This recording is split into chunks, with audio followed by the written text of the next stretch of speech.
Good morning. My name is Gomez-Marquez, and I design medical devices at MIT. And I'm talking a little bit about our process and what we do every day in trying to make devices almost out of anything when it comes to health. And I'll go very quickly because generally we only have an hour talk, and I just have to compress. Okay, so everybody, when we go to the developing world, we often see this, either figuratively or literally, when we look at building health systems or building infrastructure or international development. And what I see often is a knee-jerk reaction to immediately try to do this. And of course this is the ideal, but I grew up in Honduras and things take a long time. So what our lab does is we effectively work on a version that does this. How do we build the Land Rover for the system that we're dealt with, as opposed to trying to reshape that system that will take a long time? And when it comes to medical technology, this is really important because we're seeing that when donations happen in the developing world, we have more than 90% of donated medical technology. And Bob Malkin, just down the road at Duke University, has done studies that show that between 60 and 80% of those devices fail. And all of these devices, this is 3 tons of well-intentioned FDA-approved medical technology, and they'll fail within 6 months.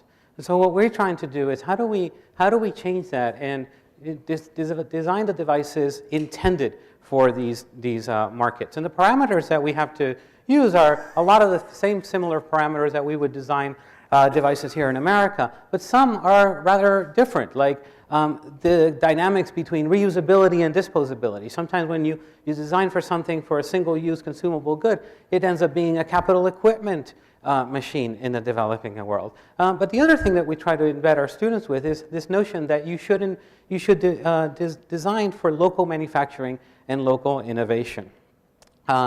So some of the approaches that you kickstart the process with are, for instance, mashing 2 very different things together, whether it's a cell phone on a microscope that becomes more than just a magnifying glass on a camera. It becomes effectively a roving epidemiology sentinel.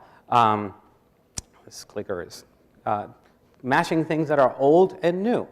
So this is a trauma surgeon in Miami who decided to take what is a very old technology, such as syringes, and combine it with a 6-year-old's Nerf gun to make a very terrifying machine that can inject a trauma victim six times in under a minute. Context shifting. When you take one device and radically shift it to another domain. So Albert Sabin, the inventor of oral polio, was in Mexico in the early 1980s and said, and they were vaccinating, and he just looked up, saw one of these airplanes, and said, what if we just got the hell out of here and do that instead? And the Mexicans took him up for it. And 3 years later, 3 million kids later, we had aerosol measles vaccination done in Mexico in 1985. So, clicker.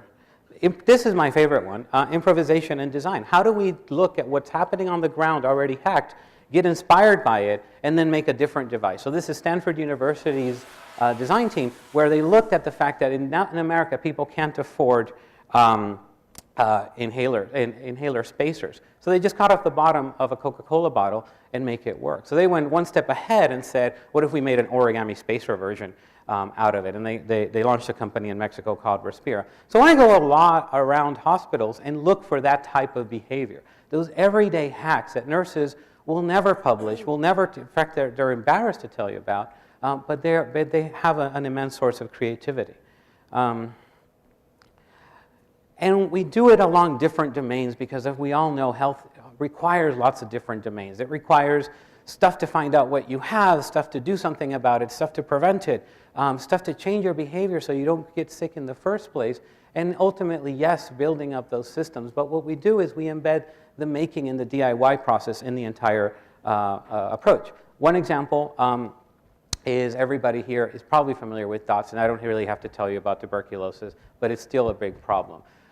Well, PIH came to us, and other people came to us at MIT and said, we have a problem with delivery of dots. 80% of our healthcare workers are not showing up to work. We are not global health people by training at all. And we said, oh, well, there's your problem.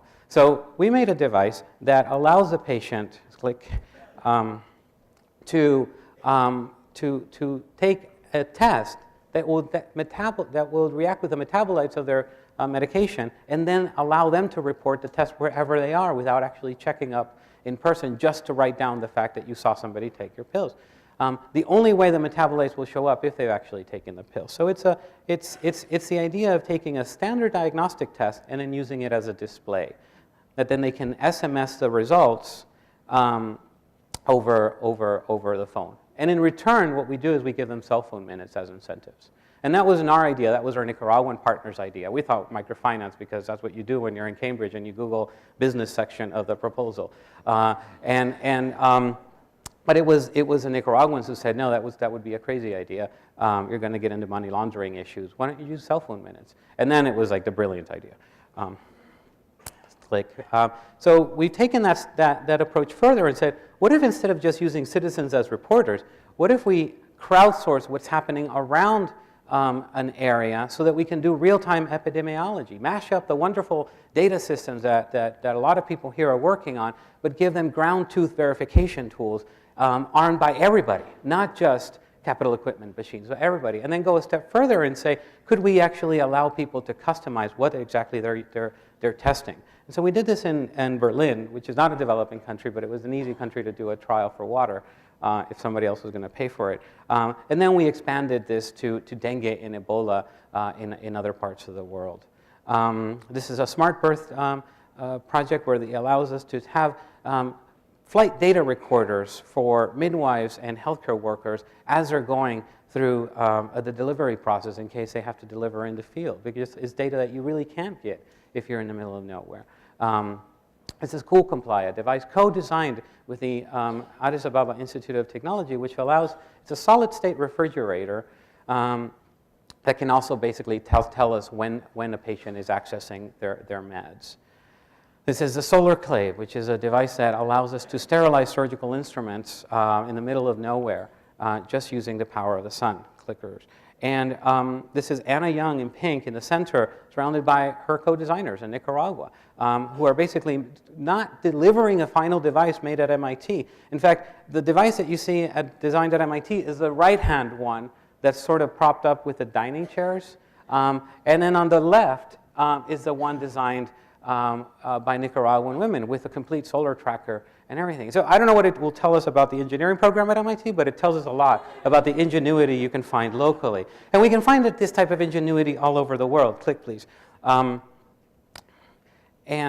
one of the things I want to show you, click again, this is not working, but it's okay, is these are our students in Nicaragua. And one of the things that they're holding as we Skype with them, they're holding a physical object. They're describing a physical, tangible object, and we're experiencing that physical object. Yes, around Skype, it's not as great, but it's still something that they hold in their hand. And one of the things that I would like to compel you to think about, just like Eric talked a lot about hardware, is the fact that even though the promise of information and better, smart data has a lot of potential and is giving us a lot of information, we still live in a very analog world. And we've seen this story. In the 60s, we were all going to learn TV and not go to school, and it was just going to tune into Channel 13 to learn algebra. And we've seen the story, we get awash in the story of just the bits, and we have to remember about the atoms. Very briefly, I'm going to just go through the Medikit project. The Medikit project was saying, okay, what we recognize that a lot of these people are in the developing world. They don't have access to a place like this. We recognize, click please, that another set of community, the DIY community, has access to a place like this and are doing wonderful, wonderful types of inventions in their garages, whether it's North Carolina or Cambridge or Shanghai. What if we try to bridge those two worlds? And this is an example of those worlds bridged, not because we had anything to do with it, it's because this is what they do to survive. This is Daniela Urbina in Estelí, Nicaragua, who had to fix her stethoscope by experimenting with a bunch of different plastics that she would find in the hospital. And when we found her, that stethoscope was fully working, and she ended up using the overhead Sharpie transparencies from that week's lecture. But it took us 2 hours to convince her to show us that device. And at MIT, she would have given a talk. And so what we did is we said, what if we made a set of construction kits so that she wouldn't just have to hack aimlessly, but in a way invent in a more creative and more structured, in a way that you can share things. And so we made the Medikit, which is a set of construction blocks that allow you to do that. And people are using them around the world, and we'll have a chance to experience them this weekend. Thank you.